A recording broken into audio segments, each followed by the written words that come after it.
8 గంటల వరకు నొప్పుల నుండి ఉపశమనమిచ్చే కొత్త మై డాక్టర్ ప్యాచ్ ఇప్పుడు మై డాక్టర్ స్ప్రేతో ఉచితం.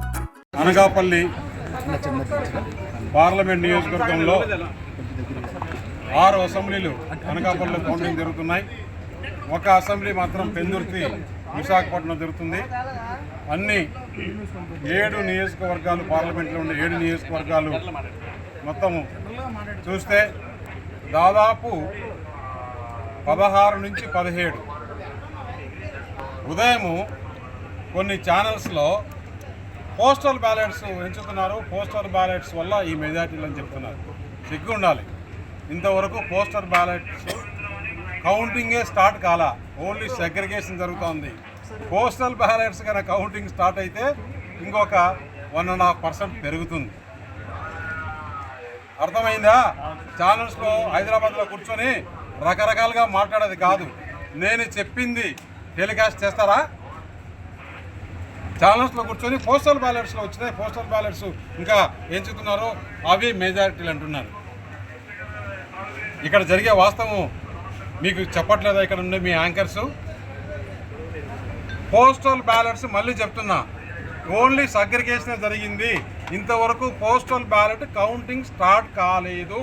ఇప్పటికీ ఈ నిమిషానికి స్టార్ట్ కాలేదు. అంటే అవి వస్తే ఇంకా 1.5%, ఇప్పుడు ఉండే 16-17% కాకుండా ఇంకొక 1.5% పెరుగుతుంది.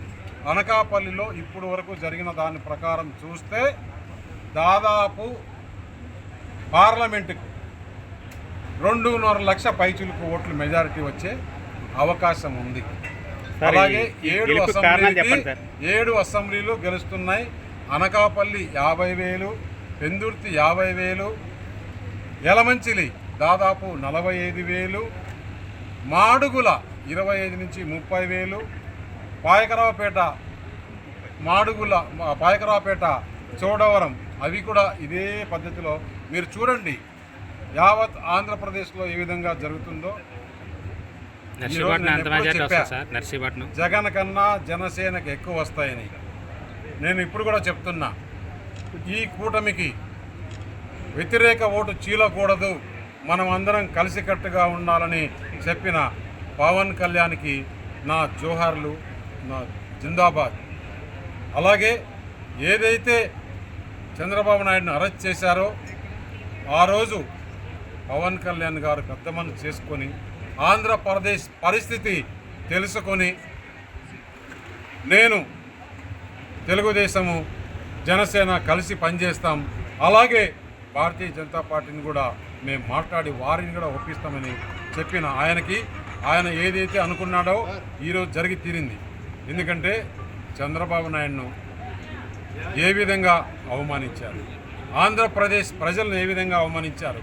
ఒక కాన్స్టిట్యూషనల్గా ఎన్నికైన ప్రభుత్వం మంచి మెజారిటీ 151 ఇచ్చి మంచి ప్రభుత్వం ప్రజలకు ఇవ్వయా బాబు అంటే, ప్రజలు నాకు ఓట్లేశారు, ప్రజలకు నాకు బానిసలు, నేను కాన్స్టిట్యూషన్కి పక్కన పెడతాను, రాజారెడ్డి కాన్స్టిట్యూషన్ తీసుకొని వస్తాను, నా సొంత రాజు నేను ఏమనుకుంటే అది జరగాలని ఆయన చెప్పినట్లు కొంతమంది అధికారులు నడుచుకున్నారే, వారి పరిస్థితి ఏంటి? ఈరోజు మిమ్మల్ని ఆ అధికారులు చెప్తున్నా, ఈరోజు మిమ్మల్ని ఇంటికి కూడా మీ పిల్లలు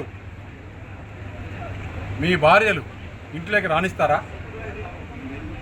మీరు తప్పు చేయలేదా? నేను ఒకటే ఇప్పటికీ అధికారులను కోరుతున్నా, ఈరోజు చాలామంది ఇతర దేశాలకు ప్రయాణం పెట్టుకున్నారు.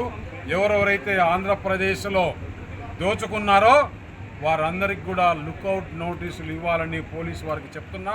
నేను కేంద్రానికి కూడా ఫిర్యాదు చేస్తా. ఒకవేళ ఇప్పటికే దాటుకున్నా కూడా భారతదేశం నుంచి ఎక్కడ దాక్కున్నా కూడా తీసుకొని వచ్చి వారిని చట్టం ఏ విధంగా చేయాలనో ఆ విధంగా చేస్తుంది. ఒకటే చెప్తున్నా, ఇక్కడ నేను చాలా దూరం చెప్పా, అయ్యా ప్రజల నాడి ఇది, ఈ ప్రభుత్వం పైన ప్రజలు వ్యతిరేకంగా ఉన్నారు.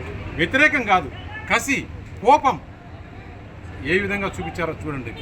16%, 17% ఓట్ షేర్ డిఫరెన్స్. ఇంతవరకు భారతదేశ చరిత్రలో ఎక్కడ కూడా ఇంత డిఫరెన్స్గా ఓటింగ్ జరగల. అంటే ఎంతో కోపంలో ఉన్నారు.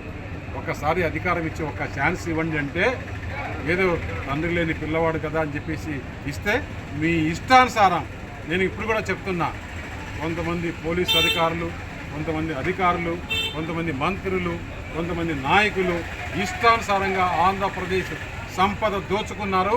ఆ సంపద ఎక్కడ దాచిపెట్టినా కూడా ఆంధ్రప్రదేశ్ ప్రజల సొత్తది, వారికే చెందాలి. అధికారులు ఇప్పటికైనా ఈ లుకౌట్ నోటీసులు ఎవరికొరికి ఇవ్వాలనో వాళ్ళకందరికీ ఇచ్చి భారతదేశం నుంచి పారిపోకుండా ఉండేటట్టుగా చర్యలు తీసుకోవాలని చెప్పి కోరుతున్నా. అలాగే కేంద్ర ప్రభుత్వానికి కూడా హోమ్ మినిస్టర్ కూడా లెటర్ రాస్తుంది. ప్రధానమంత్రి నరేంద్ర మోడీ గారు నిర్ణయించింది కానీ మీడియాలో మాట్లాడుకునే విషయాలు కాదు. సరే, అంటే ఎమ్మెల్యే క్యాండిడేట్స్ కంటే కూడా మీకు చాలా చోట్ల క్రాస్ ఓటింగ్ జరిగి మీకు ఎక్కువ పోలేదు, దాని మీద మీరు ఏమంటారు? అట్లని నరేంద్ర మోడీ గారి మీద ఉండే అభిమానం, ఇక్కడ నేను కూడా క్యాంపెయిన్ ఏ విధంగా చేశానో మీరు చూశారు. అసలు ఏమన్నారు ఈ మీడియా వాళ్ళు, అబ్బా జనసేన చంద్రబాబు కలిస్తే 75 సీట్లు అడుగుతారా, మంత్రి అడుగుతారా, ఉప ముఖ్యమంత్రి అడుగుతారా, వీళ్ళ ఓటు వాళ్ళకి ట్రాన్స్ఫర్ అవుతుందా, వీళ్ళ ఓటు వీళ్ళకి అవుతుందా, అసలు భారతీయ జనతా పార్టీ కలుస్తుందా, ఎన్ని రకాలుగా మీ దగ్గర మీడియా ఉందని రకరకాలుగా ఈరోజు మధ్యాహ్నం వరకు కూడా సిగ్గుందా కొంచెమన్నా? అరే సమాజంలో మనం ఛానల్ పెట్టుకున్నప్పుడు కొంచెమన్నా ఉండొచ్చు, మీకు అభిమానం ఉంటే ఉండొచ్చు. ఈ మాదిరి అండి ఇట్లనా? అంటే మీ దగ్గర పవర్ ఉందని 92 సంవత్సరాలు దాటిన రామోజీరావును అరెస్ట్ చేసి వారి కుటుంబాన్ని అరెస్ట్ చేయాలనుకుంటే ఏంటి? ఇవన్నీ ప్రజలు గమనించరా? మార్గదర్శి ఎప్పటి నుంచి ఉంది? ఏబిఎన్ ఛానల్ ఎప్పటి నుంచి ఉంది? నువ్వు పుట్టకముందు నుంచి ఉంది. ఛానల్ పేర్లు పెట్టి బిఆర్ నాయుడు, రాధాకృష్ణ, ఒక రామోజీరావు, ఏమైంది ఇప్పుడు నీకు? మేము చెప్పలేం మన పేర్లు, మేము చెప్పలేము. మాకు సంస్కృతి సంస్కారం ఉంది కాబట్టి ఆ పేర్లు ఎప్పుడు చెప్పలా. ఇక్కడ కక్ష సాధింపు చర్యలు ఉండవు, ఓన్లీ మంచి పరిపాలనే ఉంటుంది. పోలీసులకి లా అండ్ ఆర్డరు స్వేచ్ఛ ఉంటుంది. వారు ప్రజలకు ఏది మేలు జరగాలనో అది చేసి ఈ కూటమి తీరుతుంది. అలాగే మనం చూసాం, అంటే మహిళలు అమాయకురాలు అనుకున్నారా? మహిళలంట అసలు అబ్బా 14%, 13% ఈ పథకాలు పైన ఓట్లు వేశారు. మేము పథకాలను నమ్ముకున్నామని. ఏంట్రా మీ పథకాలు? నేను మొదటి నుంచి చెప్తున్నా కదా, నువ్వు 100 రూపాయలు ఇచ్చి ఇంకొక రూట్లో 200 దోస్తున్నావు. వివరంగా చెప్పాం. నేను పోలింగ్ రోజు అనకాపల్లి మీడియా సాక్షిగా చెప్పా, అయ్యా ఇది తుఫాను కాదు, సునామీ. ఏ వర్గం చూసినా కూడా ఈ కూటమికి ఓట్లేయాలని చెప్తున్నాను అన్ని. ఆ రోజు ఏదైతే చెప్పిందో ఈరోజు అదే జరిగింది కదా. ఎందుకంటే గత 30 సంవత్సరాలుగా ప్రజా జీవితంలో ఎన్నో ఎలక్షన్ చూశాను. పోలింగ్ బూత్ల దగ్గరికి పోతుంటే ఎంత కాన్ఫిడెంట్గా అక్కడి నుంచి నమస్కారాలు పెడుతున్నారు, చేతిలో కమలం వేస్తే కమలం చూపిస్తున్నారు. అలాగే ఎంత ఇదిగా వచ్చి మహిళలు సెల్ఫీలు తీసుకుంటున్నారంటే వారికి ఎలా కనపడిందో, ఏం చేయాలో, ఏమీ మాయ చేయాలనుకున్నారో మీరు ఇప్పుడు కూడా చెప్తున్నా. ఈ ప్రభుత్వం ఎక్కడ కక్ష సాధింపు చర్యలు చేయదు, మంచి పరిపాలన ఇస్తుంది, ప్రజల్ని ఏ విధంగా చేయాలని చేస్తుంది. నువ్వు అన్నావు కదా, నా ఎస్సీలు, నా బీసీలు, నా ఎస్టీలు, నా మైనారిటీలు అని. ఏమైనాయా? రాయలసీమలో 52 సీట్లు ఉంటే 42 గెలుచుకుంటున్నారు కూటమి. ఒక్క మంత్రి అన్నా గెలుస్తున్నాడా? మీరు ఇక్కడి నుంచి ఇక్కడికి తీసి బ్రహ్మాండంగా జగన్మోహన్ రెడ్డి అంట సోషల్ ఇంజనీరింగ్ చేశారు. కొంతమంది అయితే 2 రోజుల కిందట ఎగ్జిట్ పోల్స్ ఇచ్చారు. ఎందుకు ఇట్లా? ఒకసారి ప్రొఫెషనల్గా చేసేవాళ్ళు ప్రొఫెషనల్గా ఉండాలి, రాజకీయం చేసేవాళ్ళు రాజకీయం చేసుకుంటారు. మీరు ప్రొఫెషనల్గా రాజకీయం రెండూ చేయాలనుకుంటే కుదరవు. అనకాపల్లిలో భారతదేశంలో ఏ స్కీమ్ వచ్చినా కూడా ఆ రోజు చెప్పాను, ఈరోజు చెప్తున్నా, భారతదేశంలో ఏదన్నా ఒకటి వచ్చిందంటే ఫస్ట్ లిస్టులో అనకాపల్లి ఉంటుంది.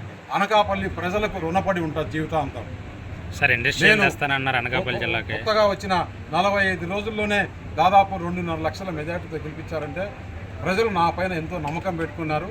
తప్పకుండా ఇండస్ట్రీలో కానీ, ఇన్ఫ్రాస్ట్రక్చర్లో కానీ, డెవలప్మెంట్లో కానీ, వెల్ఫేర్లో కానీ భారతదేశంలో అనకాపల్లి మొదటి స్థానంలో ఉంటుంది. మరిన్ని వీడియోస్ కోసం ఛానల్ ని సబ్స్క్రైబ్ చేయండి, లేటెస్ట్ అప్డేట్స్ కోసం వాట్సాప్ ఛానల్ ని ఫాలో చేయండి అండ్ లింక్ డిస్క్రిప్షన్ లో ఉంది.